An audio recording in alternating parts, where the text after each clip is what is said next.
we've leveled up this drawing I did from 2011 and turned it into this. However, I'm still not satisfied with it, not because of any technicalities, but because it lacks something. Let's be honest here, this pose and this angle is literally how 90% of the artists on the internet draw. Seriously, just look on any art site and a lot of the things you see will be characters just standing and doing nothing or just boss shots. Quite frankly, with so much competition nowadays, you have to learn to draw more than just this, and really, if you want to stand out from the rest and maybe make this your career, you have to learn how to add appeal on any of your drawings. So let's figure out what we can do here to really level it up. By the end of this video, we should have a nice cool drawing that is more appealing and at least more dynamic than just the standing pose. First and foremost, we need context. Since they are my old characters, I know their backstories, but say if you're doing a commission, you have to ask the client about their personality. A bit of a backstory about the character, any powers they have, so on and so forth. Don't just rely on the visual references they gave you. It's important to have an inkling of who they are because it can serve as a guide on the approach we can take to draw the character. So for this drawing, this girl right here is part werewolf. She can't fully transform into a werewolf. The best she can do is transform her claws and make her fangs bigger. She's a very ill-tempered girl, and even just the little things can set her off. The guy behind her is an ex-knight who defected from the kingdom he used to serve and is now working on destroying said kingdom. He is presumed dead, which is why he is wearing a mask, or a helmet for that matter, because he was a very famous legendary knight and everyone would recognize him easily. I was thinking he was gonna use a katana, but then I realized that for some reason, some characters with long coats use katanas as their weapon. I'm looking at you, Sephiroth and Virgil. Anyway, he is a knight, so he uses swords.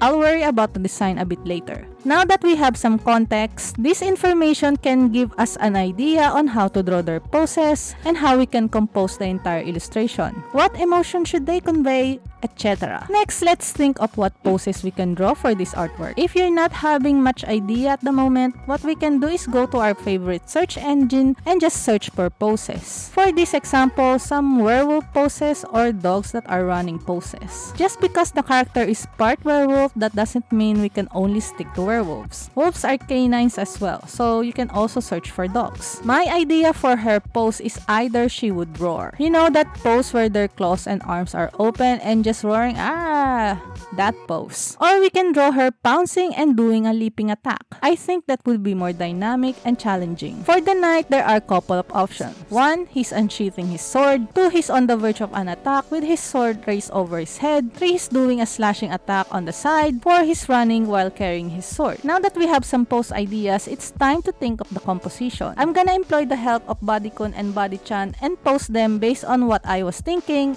and then we're going to take a photo in various angles. Don't get me wrong, I do like these figurines, but it does have some limitations since it's made of plastic. There are times where you can't really stretch the arms and leg as much as you like because some bits are getting in the way. Anyway, here are some photos that I took. Now, I understand that not everyone has these pose dolls in their possession. If that's the case, then this is what we're going to do. We're just going to draw a small simple sketch like this. You don't need to worry about proportion and anatomy. You don't even need to nail the pose perfectly. What we're after is just brainstorming composition ideas and different angles. These sketches shouldn't really take 10 minutes to draw each, and it's highly recommended that you draw them small. Not tiny, just enough to make out the pose and the camera angles. This is called thumbnailing. I've used this when I was working on my comic so that I can quickly plan out the panels, speech bubbles positions, etc. And you can use this on pretty much any illustrations you're planning just to get you started. So these are the different ideas I've thumbnailed. Between this and the photos I've taken, I think I'm going to pick this. Let me know if you chose something else and why. So now it's time to actually draw the pose. I will be following the 5-step guide that I made in one of my old videos on how to draw a character. I won't be discussing it fully here, but if you want more information, check out the eye icon or the recommended videos below. However, I will skip step 1 of that video because I already have a reference and I'm at that point where my skills are good enough and I don't have to draw a stickman anymore. It is highly recommended recommended when you're still new and you're still struggling with poses. Remember the proportion we've discussed in the previous video. Although for this, I'm going to make the girl's hand slightly bigger because she transformed her hand into werewolf form. Take your time on this. If you're not working for a client and you don't really have any deadlines, then there's no reason to rush. Don't worry about speed because you'll gain that as you constantly draw. What's more important is that you learn to analyze the drawing properly so that you can make conscious decisions on what to do. My sketches are usually clean but we'll be inking this so that it's more presentable. Although I won't color this so that we can have a closer comparison to the previous drawings. Here's the finished drawing.